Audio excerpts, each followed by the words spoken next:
Hello, Internet family. This is Anjanette Potter, also known as Adam's Rib, and you are listening to Monday Morning Quarterback. So, as I have said before, Music Mondays are back. Um, I sing with a local community choir here in Columbus, and sometimes I get, well, why are you choosing to sing with them? Because that same community college has a gospel ensemble and a gospel choir. Now,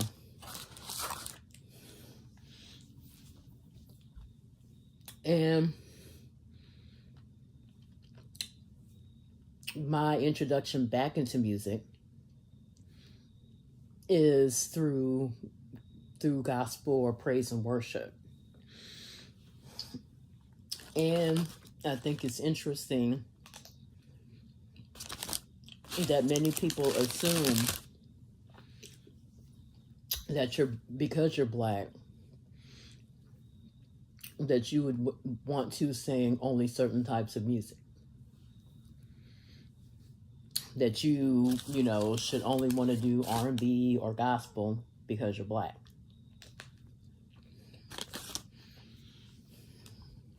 When there are many types of music to enjoy. So I call my music podcast Eclectic Music Geek because I tend to like all kinds of music.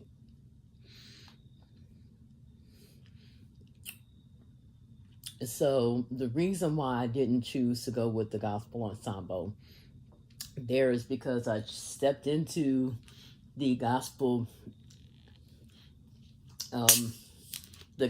chorus rehearsal one time,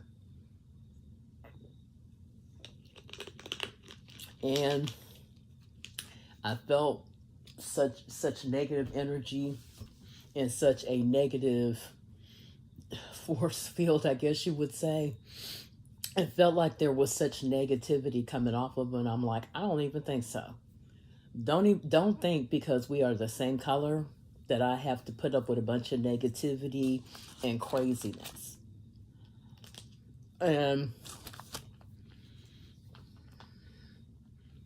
one of my favorite vloggers on YouTube was talking about the fact that so many black men seem to think that the key to getting black women to put up with negative behavior is to talk about how is to weaponize other cultural ethnic groups against black women.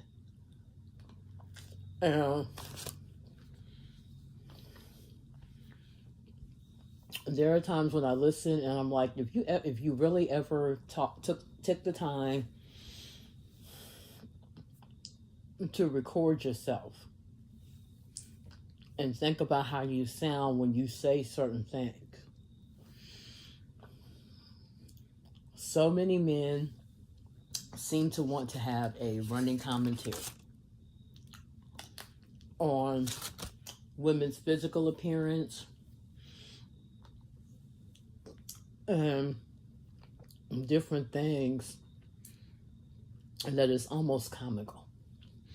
And it's like, so basically you feel like any woman that's willing to put up with a bunch of negativity off of you, and well, these women put up, and I'm like, these women are also being criticized within their own cultures about the negativity that they're putting up with out of you.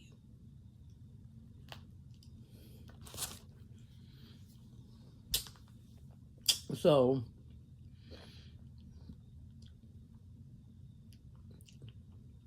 the energy that you're spreading is not a good thing.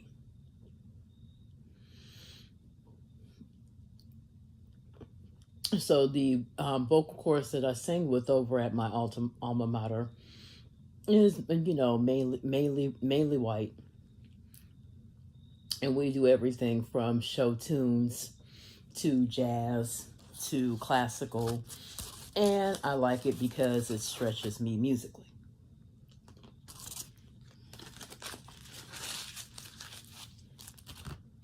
So that when I come back to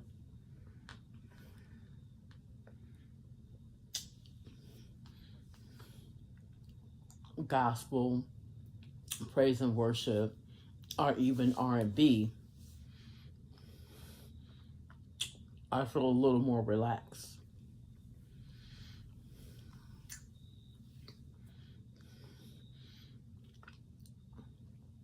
But I thought it was interesting that the same people that will give you all of this negative energy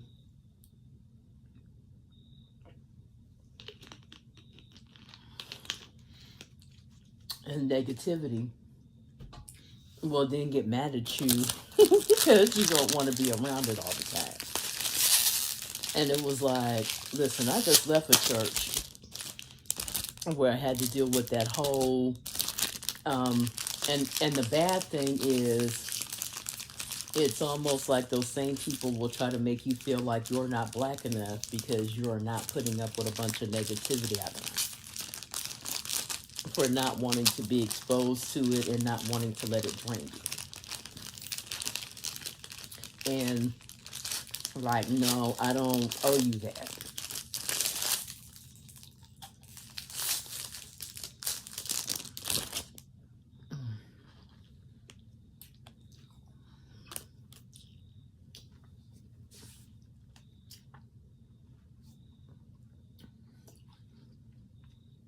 I don't owe it to you. I don't owe it to you. That doesn't mean to divest yourself or divorce yourself from the black community. Okay, so one of the things I wanted to talk about tonight, because if you paid attention to any of my posts, which I am going to start sharing onto the Adams Red Media Ministry page,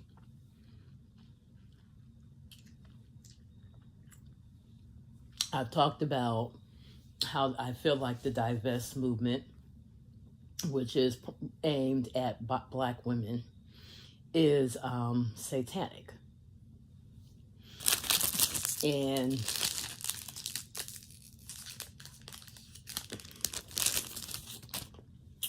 tonight I want to talk a little bit more about why and what is the difference between divesting, and just plain old good old-fashioned interracial dating. Because everyone that dates outside or dates white, and I'm talking about black women, isn't a divester.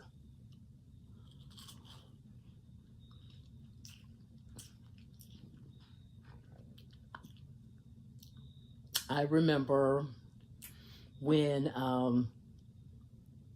Kamala Harris first and Joe Biden first got elected to the presidency, how many of the black women divestors, she was the cream, she was their thing because she had a white husband.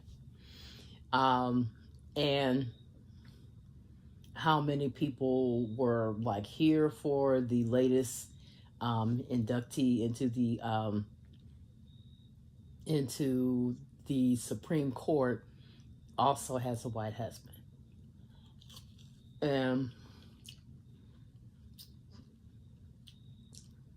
How the divest crew, they just loved her. And I think it's interesting because I don't think either one of these women are divestors.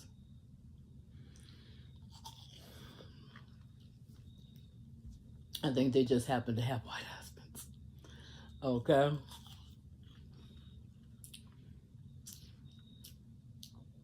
So the divesting women, from my take, is it's funny to me how people will have preferences that are outside of their ethnic community, and rather than just own that it's a preference, they rather act like they're doing the world some good by dating outside. Black men do it all the time too. And it's like, there's a difference between just, you're looking to be loved, or you're dating and you're looking for love, and your chess piece happens to fall on a person of a different color. I would like to think that that is the majority of interracial marriages. But then you have that subculture that is dating outside because either they're fetishizing the people that they're dating, which happens a lot with white people and people of color. And there's a difference between people trying to evangelize other people into doing it. Because now this is where, to me, it gets satanic. Because like you said before, like I have said before, with many of these women, I don't think I'm like, do you ever take into account that maybe the majority of black women are not dating out because they don't find the men, they don't find the men that are other ethnicities as attractive as they find black men?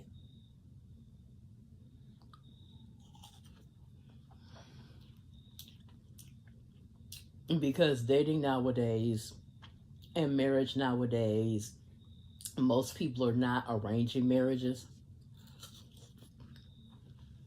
So the overwhelming majority of people who date or marry are dating and marrying a preference.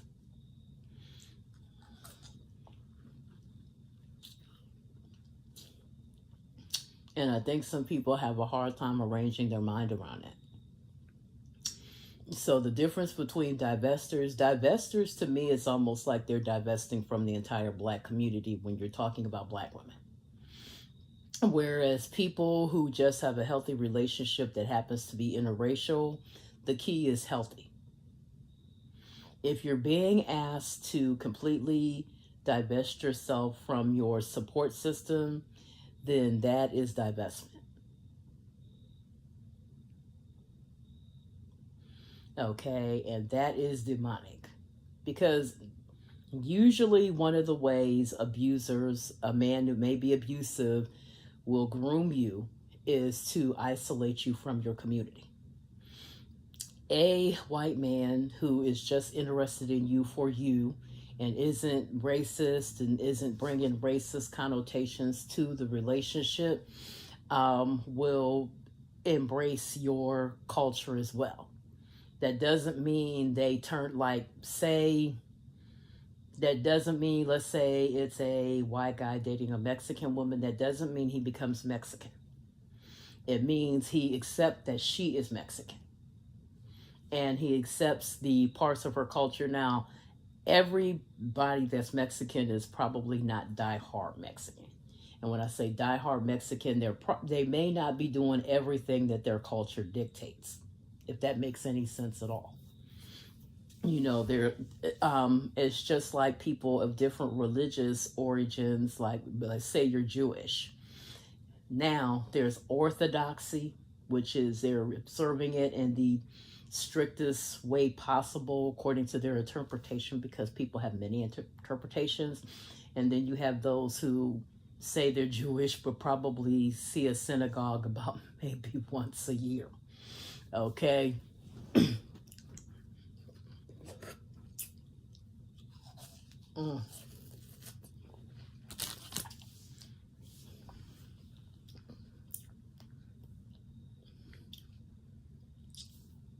So a good old-fashioned interracial marriage means that they recognize that you are different than they are. You're a different ethnicity, and they embrace it. They're not trying to turn you white. They're not trying to turn you against other black people.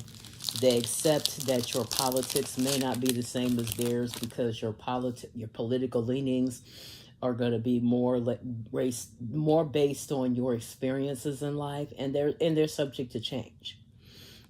I looked at a thing on Comedy Hype earlier today, and they talked about how Prince changed music.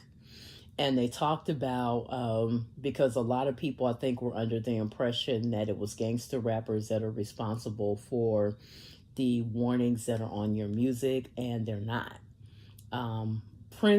Prince kind of was, if you look that whole thing up.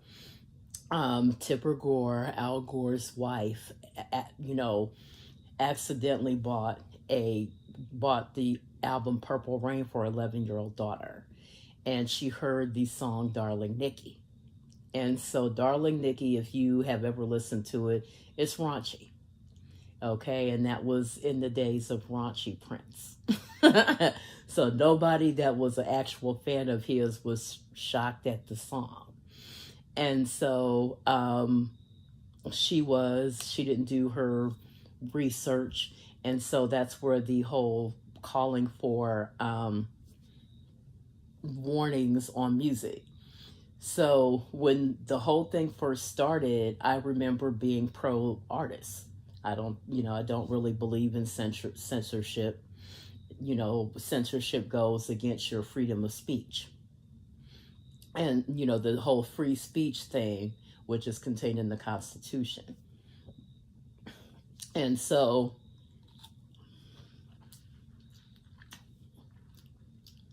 I was in their corner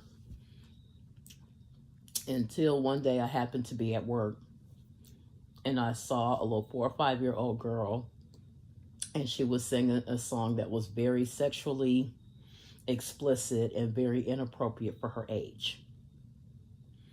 And she knew the words. She knew the words. So it wasn't her first time hearing this song. And so I had to, and I was about 19 or 20 at the time. And even though I'm an only child, I'm from a very large family. My mother is one of 8, and my father is one of 3. So both my parents had siblings. My grandmother on my dad's side had a lot of sisters and about 3 brothers. So she was from the days of the large family as well. And because they were both from large families, and I had a lot of cousins, which meant I had a lot of younger cousins, I had to think to myself about one of my younger cousins singing this song. And even though I don't believe in censorship, I do believe in people having the right to know what they're purchasing, so they have the right to know whether or not to purchase it for their child. I've been a young person, and I know what it is to be a fan of groups and bands that may be singing very inappropriate music.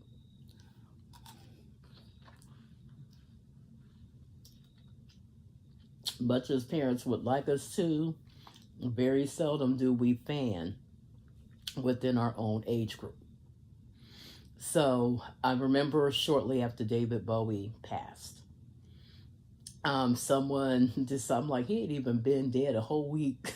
Somebody that brought up some negative publicity, and they talked about the possibility that he may have had in his younger years. He spent, I think, like the last decade or 2, married to model Iman. And so in his younger, I'm thinking Ziggy Stardust days, it was rumored that he had slept with a woman who was underage. Now, I don't applaud that behavior. I'm not going to lie and say that when I was that same age that there were not rock stars that I would have, wanted to sleep with or date or get together with. Young girls do have crushes on guys who are not within their age range. And typically because everybody that is your age seems so boring.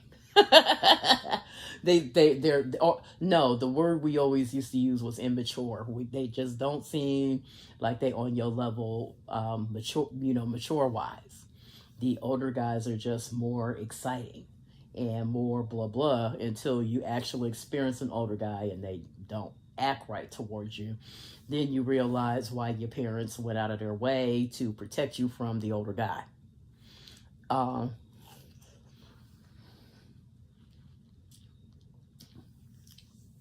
So I say all that to say, I'm not going to act like, very seldom when you're a fan of somebody, are you a fan of somebody that's right. Usually the girl is what, 13, 14, 15, and the guy that she is fantasizing and crushing on in the celebrity world, probably 28. Very much older. So that means the themes in their music are also very much older and more mature than what she is or what she's able to handle.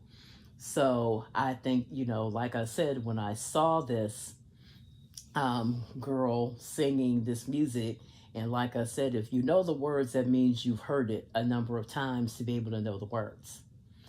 That's when my stance had to change a little bit. I'm still fiercely in favor of free speech, but I'm also in favor of protecting and preserving the youth and innocence of children. Now, let me say this. As a parent, it's your duty to protect your kids. They're only going to be young once.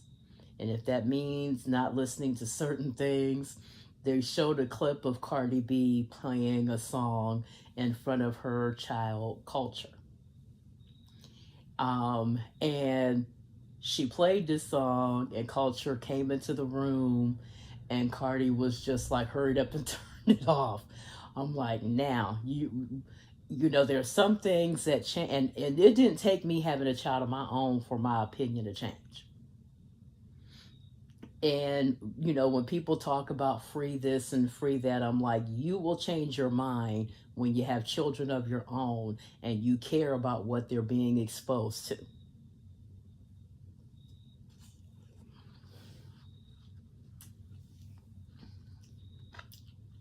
I think about the men in the church that I left that are still pestering me.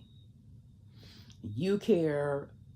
You are determined to be the guy that you warn your daughters about.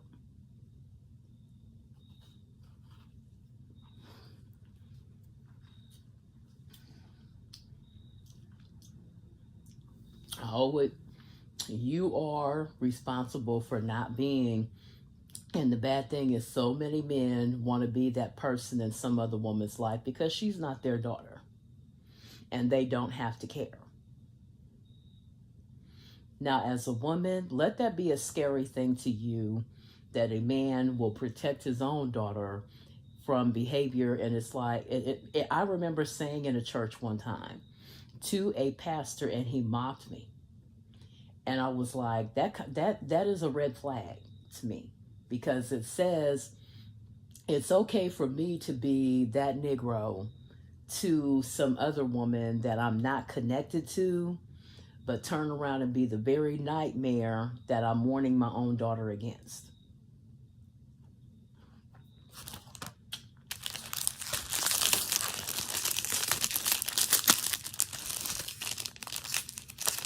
And the pastor in question was married. One thing that's scaring me the most out of some of this is the fact that nobody seems to even have standards for how their pastor is supposed to act.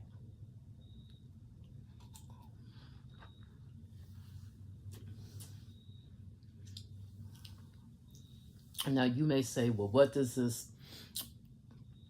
I switched up topics a little bit, but this does tie into divestment as well.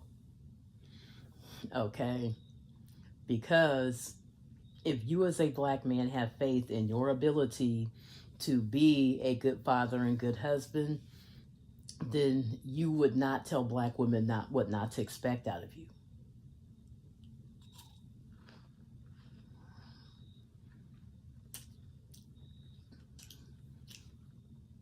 And the fact that you make fun of black women for wanting better than what you bring to the table is extremely troubling. Okay? Accusing black women of really wanting a white man because they want a man that isn't bringing drama into their life, that will stay around and be a father to their children, whether it's through co-parenting or whether it's through marriage.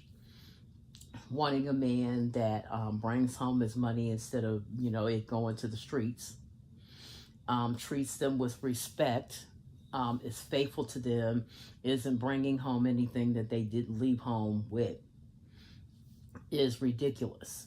And there are times where I wish I had a tape recorder to record how some of y'all sound when you are trying to talk us into settling for less than what we want in a relationship.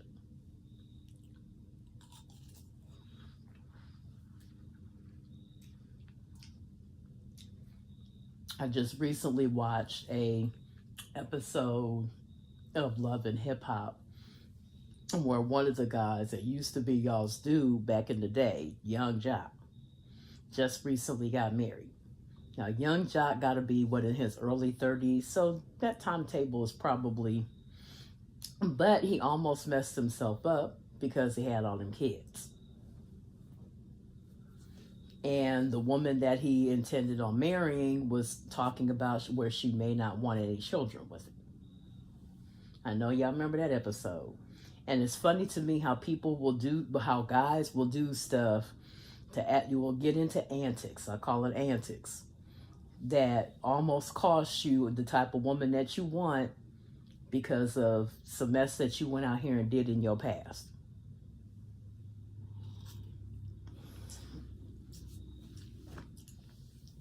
And these guys with these multiple baby mamas, number one, these children don't stay babies forever. They become grown. I think one of Young Jock's is almost grown. Okay, he even got some age on him. They get age on them and they start to ask you questions. They tend to have questions about why you ain't with their mama or why you're not married to their mama. They also have questions if you've abandoned them. Why'd you abandon us? And it doesn't go away.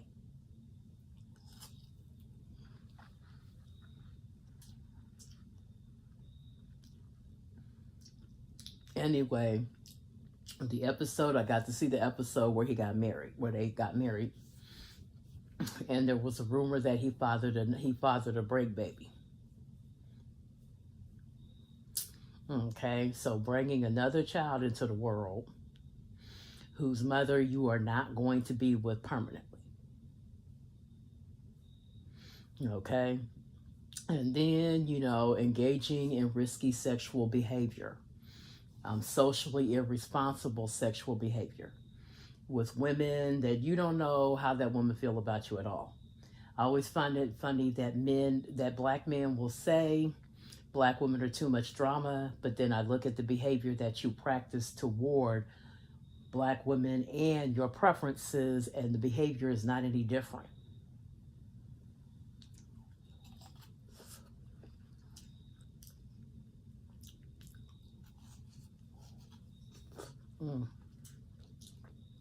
Just having a midnight snack here.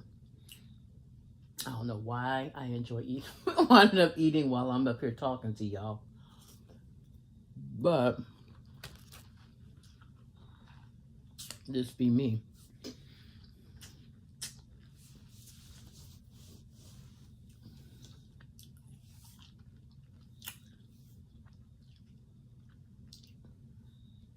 So, Adam's Rib Media Ministry is going to last forever. I'm not turning it off. But like I said, back to Young Jock. I was like, all I could think was, you really got to divorce the antics. Too many men want to say they don't want drama. They want peace, love, and apple grease. They want a peaceful woman who isn't going to give them. No, what you mean is you want a woman who's going to sit by and let you stress her out with a bunch of craziness and not say anything and stay put and just let you take her out of here at an early age and send her to meet her maker through stress and stress-related ailments. I remember being in a relationship with someone that kept me stressed out all the time, to the point where I developed a bit of an ulcer, or at least it felt like an ulcer. There is nothing worse than having a pain in your side chronically because you're with somebody who doesn't, um, that can't think outside of themselves to the point where they put you in stressful situations all the time and will not let up. It's not a good feeling to have somebody in your life that constantly brings you a lot of stress. And no, I don't think you should do it, because I think that because she should be able to take it. And all I could think was antics. Men will sit over here and decide, oh, I don't want no drama, but then let me have somebody that I can use on my way to another person. Well, that's drama. And all I can think is every time men start talking all this nonsense about who's easier to get along with, who's this and more, who's more submissive, who's more this and the other, my question has to be, when is the last time any of you mugs came into a woman's life and wasn't bringing her drama?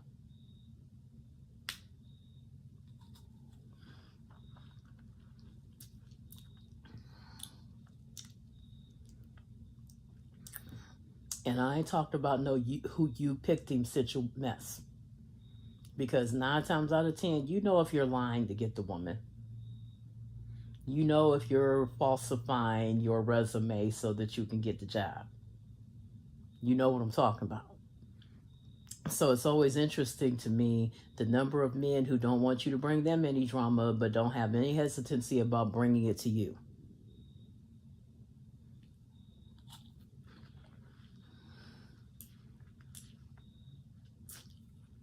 And I'm going to say this, you don't have a right to do that.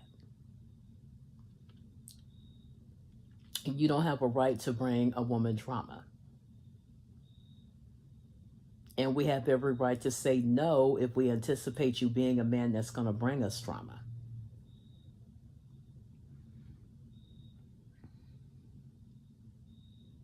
So this Friday is going to be me going live at midnight with more teaching. I really enjoyed this last Friday doing the broadcast dedicating to the Queen and to Mr. Arnold. I have been, like I said before, here lately. I'm on the watching old sitcoms and old TV shows, especially from the 70s. I'm kind of right there. I'm a bit of a history buff. I'm finding that out about myself.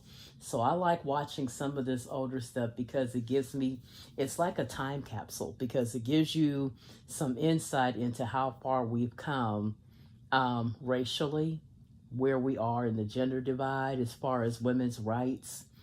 As I've been watching old Sanfords, and if you remember, they had two neighbors.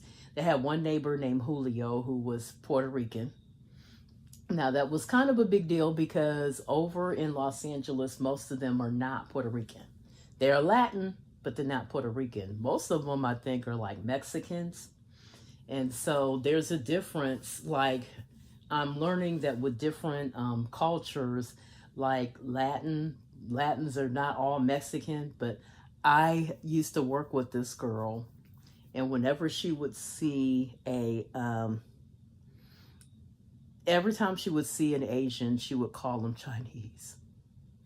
It drove me nuts, because I know that not everybody who has Asian features is Chinese. There are also Japanese, Korean, Vietnamese, and all kinds of other ethnicities that go under the label of Asian American. And so I finally said to her, I was like, will you please stop calling that person Chinese? Because they're not Chinese. You don't know what they are. You don't. And so this lady was in my chair, and she said, you did the right thing by telling her that, because many Asian groups don't get along with each other. Well, it's the same way with a lot of Latin groups, I'm finding out.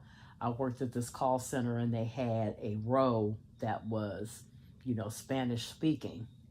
And there was a lady in there that was around my age, and she was Dominican. And there was a guy, it was a little buddy of mine that used to sit next to me.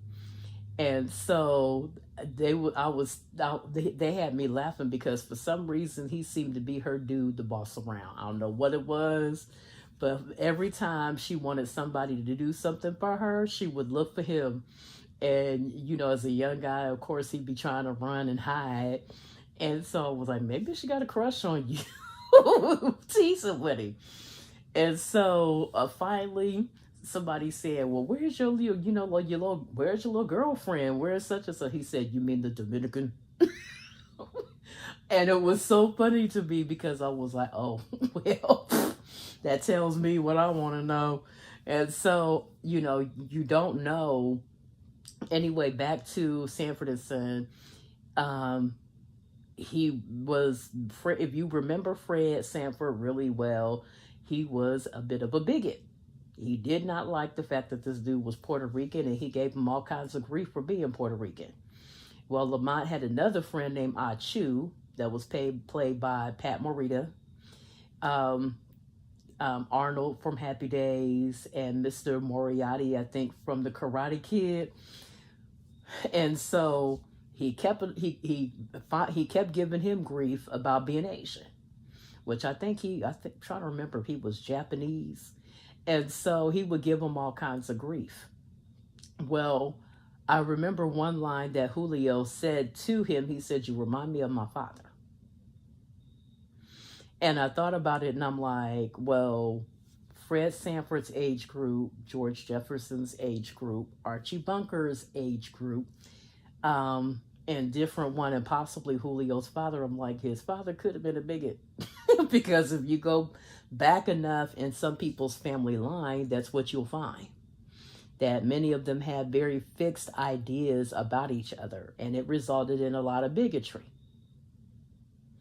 Now, if we have Lamont's generation to thank for kind of breaking those cultural divides and everything, and bothering to at least make friends with people that were different from them.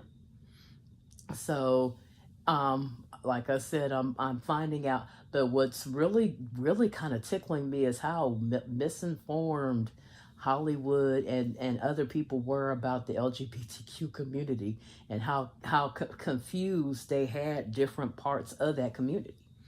So that, so there's a lot of bigotry and ignorance there, as well as, racial and sexual,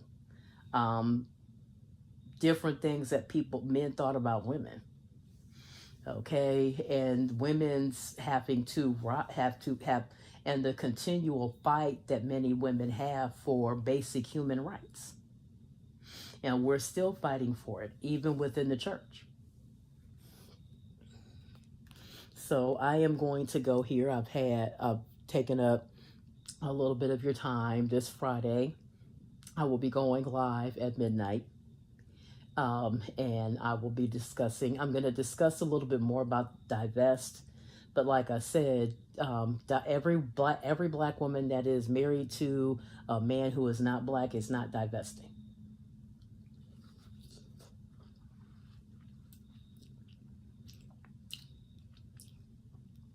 Divesting is when you're leaving your entire community to go and do it.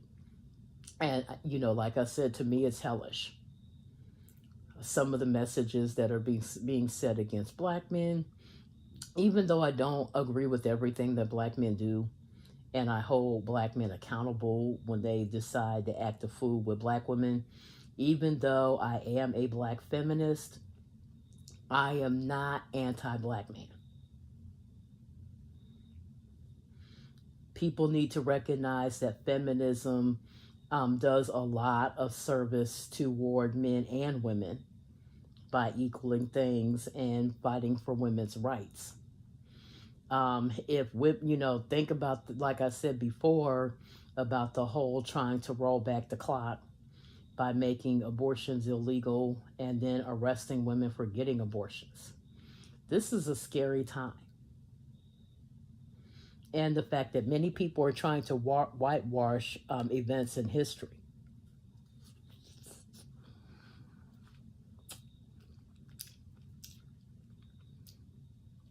You just really have to watch. I just don't believe it's a very safe time for us.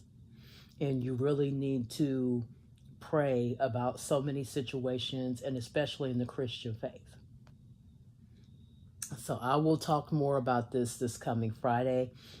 Right now, I'm just more or less trying to keep my promise and keep my word to myself about doing my lives. So I will talk to you guys again this Friday. You all have a good week. I love you, and I will talk to you later.